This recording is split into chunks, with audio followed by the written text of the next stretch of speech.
Halo, Assalamualaikum warahmatullahi wabarakatuh. Apa kabar sahabat Hendris? Semoga sahabat Hendris dimanapun berada tetap sehat, tetap semangat. Seperti biasa sahabat Hendris, welcome back to my YouTube channel. KPU sudah mengesahkan paslon terpilih, yaitu Capres Bapak Prabowo Subianto dan Cawapres adalah Gibran Rakabuming Raka. Tentu di sini ada yang merasa kecewa dengan keputusan MK yang menolak gugatan sengketa Pilpres, dan juga kekecewaan itu ditimbulkan hal yang lumrah ya, karena yang mendukung paslon 01 tidak bisa menang di Pilpres kali ini. Begitu pula di tahun 2019 yang lalu, sahabat Hendris, ketika ada sebagian kita yang mungkin memilih Prabowo Subianto. Saat itu Prabowo Subianto kalah, kecewa. Tapi perbedaan yang mencolok antara reaksi pendukung, kekecewaan pendukung 2019 dengan 2024 itu kira-kira apa?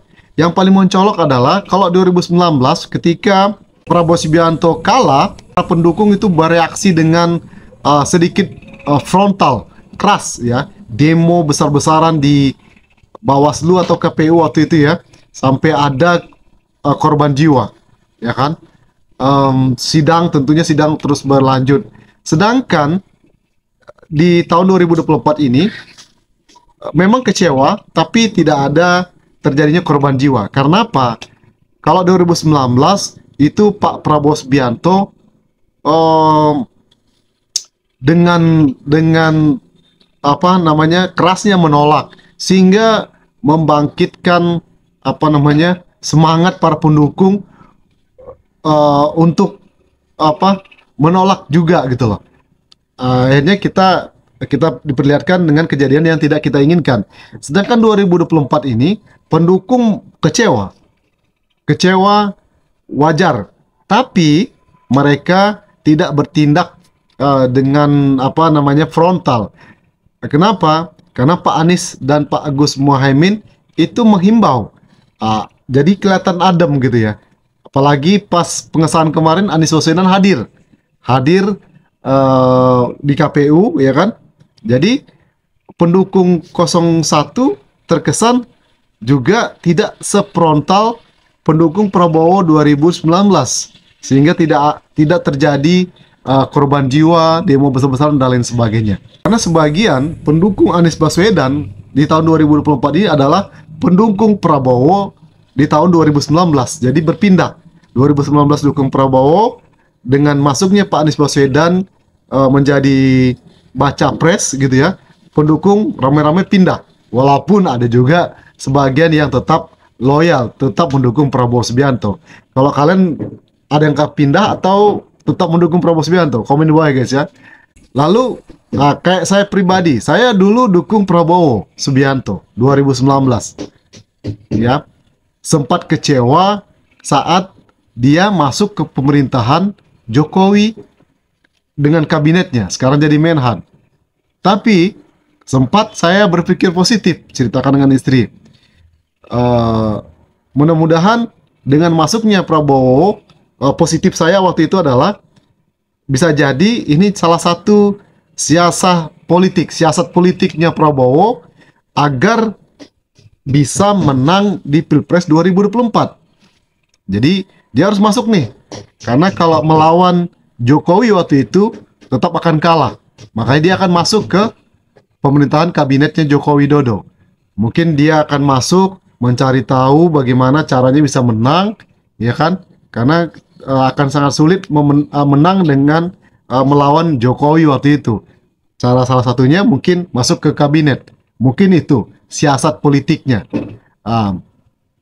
Lalu kemudian sekarang Pak Anies Baswedan nih kalah dengan Prabowo. Tapi memang ada gambarannya, banyak pakar-pakar mengatakan ya hampir sama dengan apa yang saya pikirkan waktu itu ya. Prediksi masuknya Prabowo ini bertujuan adalah untuk bisa menang di Pilpres kali ini supaya didukung oleh Jokowi. Karena kalau tidak didukung oleh Jokowi, maka akan sangat sulit untuk bisa menang. Kenapa? Karena rata-rata pendukungnya Jokowi sekarang itu mendukungnya Prabowo. Karena dengan masuknya Gibran, apa namanya, kan Jokowi digadang-gadang akan melakukan mengusulkan 3 periode waktu itu ya. Supaya ini tidak terjadi, maka Prabowo harus masuk ke pemerintahan, kemudian bisa memenangkan Pilpres. Walaupun ada Gibran di situ, ya kan? Mau nggak mau kan, pendukungnya Gibran, pendukung Jokowi mendukung Prabowo.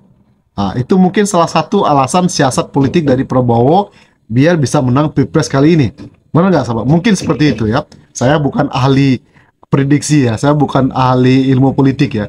Tapi kalau saya melihatnya sih seperti itu, karena saya kebetulan penggemar berat film Turki, drama Turki Kurulus Osman. Nah di situ sudah 3 tahun lebih ya kan, sampai sekarang masih di situ. Di situ ada siasah namanya, siasah politik gitu ya.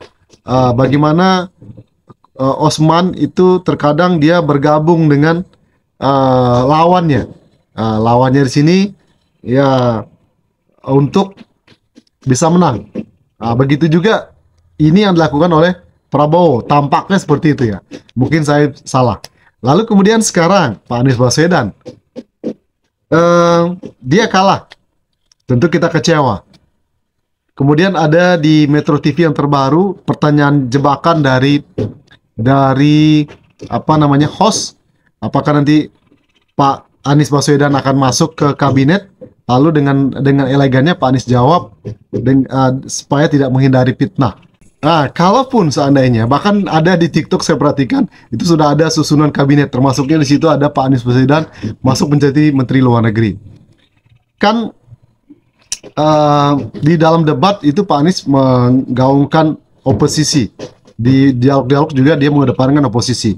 Tapi nanti kalau pas saat kabinet ternyata Pak Anies ditarik oleh kabinet Prabowo Gibran masuk dalam kabinet,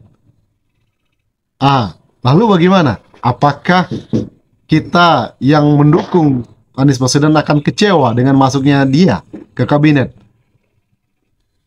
Kalau saya pribadi kecewa sih tidak, tapi prediksi saya Pak Anies mungkin akan masuk dalam kabinet. Kenapa? Lagi-lagi siasat politik. Bisa jadi dengan masuknya Pak Anies Baswedan masuk dalam kabinet, karena kalau hanya oposisi mengawasi, memberikan kritikan, itu dampaknya sedikit sekali.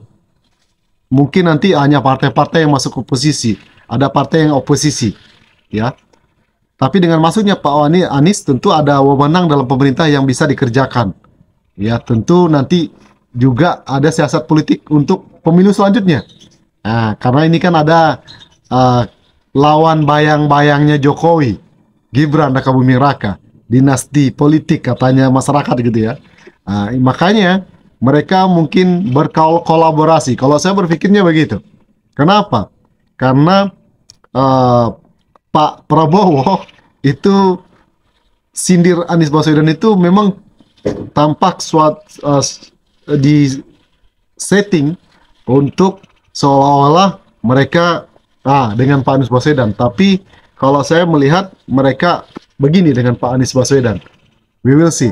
Karena untuk mengubah segala sesuatu di pemerintah Republik Indonesia dengan cepat itu akan sangat sulit.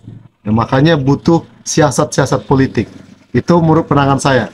Bagaimana menurut kalian sama Iris? Komen di bawah ya guys ya.